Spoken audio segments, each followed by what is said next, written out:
এর আগে জাতিকাদের লগ্নে সপ্তমে কেতু, রাহু, শনি, শুক্র, বুধ, চন্দ্র, রবি থাকলে কি হয় সেটা বলেছিলাম প্রত্যেকটা জাতিকাদের উদ্দেশ্যে। আজকে আলোচনা করব প্রত্যেকটা জাতিকারই লগ্নের সপ্তমে বৃহস্পতি থাকলে কি হয়।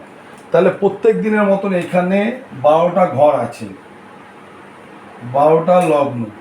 যেটা আপনার লগ্ন হবে সেটা হচ্ছে আপনার ফার্স্ট হাউস। আমি এখানে একটা লগ্ন ধরলাম, লগ্ন হচ্ছে ফার্স্ট হাউস।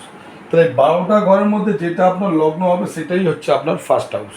তাহলে আমি যেটা লগ্ন ধরেছি তার সপ্তম ঘর হচ্ছে 1, 2, 3, 4, 5, 6, 7। এটা হচ্ছে সপ্তম হাউস। এই সপ্তম হাউসে যদি বৃহস্পতি বসে থাকে, জাতিকার স্বামী অভিজাত ঘরে হবে,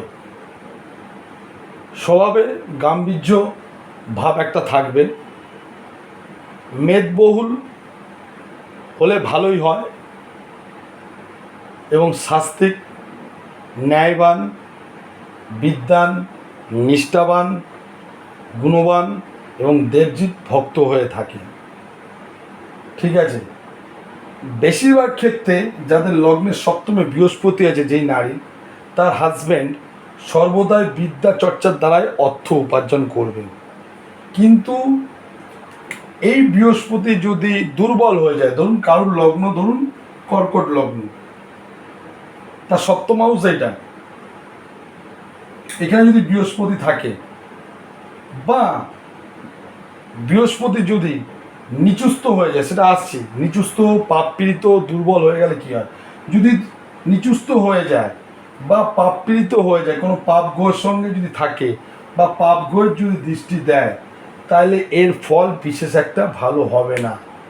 আপনার হাজব্যান্ডের কিছু না কিছু আর্থিক সমস্যা জীবনে আসতে পারে।